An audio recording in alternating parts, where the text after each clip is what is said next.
Tujuh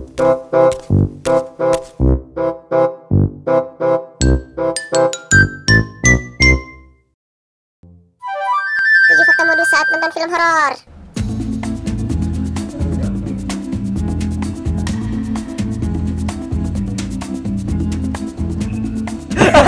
Oke, assalamualaikum warahmatullahi wabarakatuh. Waalaikumsalam warahmatullahi wabarakatuh. Kembali lagi dengan gue Sky Al Mukarram Sitorus. Oke, gue bukan Al Mukarram ya. Gue ini hanyalah manusia biasa yang keren tentunya. Jadi kalau seandainya lo ketemu di jalan tiba-tiba ngeliat seseorang manusia biasa tapi keren, berarti itu gue. Oke? Gue berdandan Dracula nih. Alucard.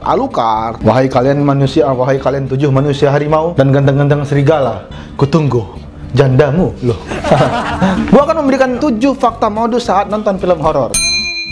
Kalau lo beli tiket, biasanya nih, beli tiket itu milihnya yang di pojok kanan atas, yang A1, dan biasanya emang di A1 tuh bau amis, men. Gak ngerti gua kenapa.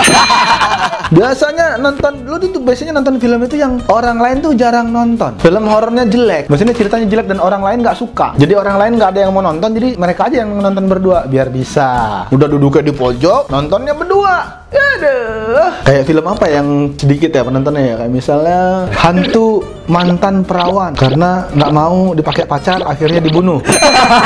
Terutama nih buat gebetan-gebetan ya. Maksudnya buat cowok yang lagi ngebet cewek pasti ngajakin nonton film horor berdua. Terus nyari tempat duduk yang nyaman supaya ketika ada adegan horor, adegan yang menakutkan, ceweknya megang tangannya dia. Nah, ini nih ceweknya megang tangan cowoknya atau nggak cowoknya megang tangan cowoknya.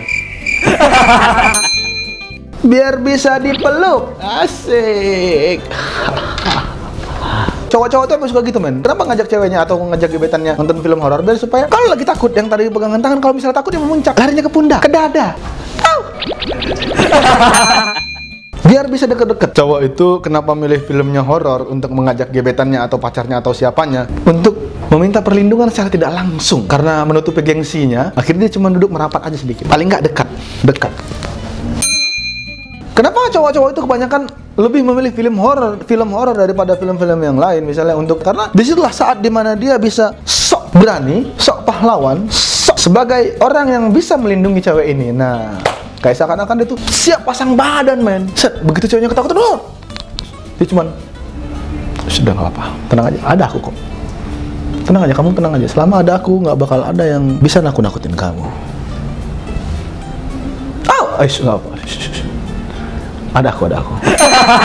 Cowoknya pura-pura takut. Nah, ada juga tipikal cowok yang sensitif, punya perasaan sensitif. Jadi, atau enggak, cowok yang pura-pura lemah di depan perempuan. Kadang-kadang kan perempuan suka tuh ingin melindungi pasangannya. Nah, akhirnya dia pura-pura takut. Biasanya cowoknya pura-pura takut.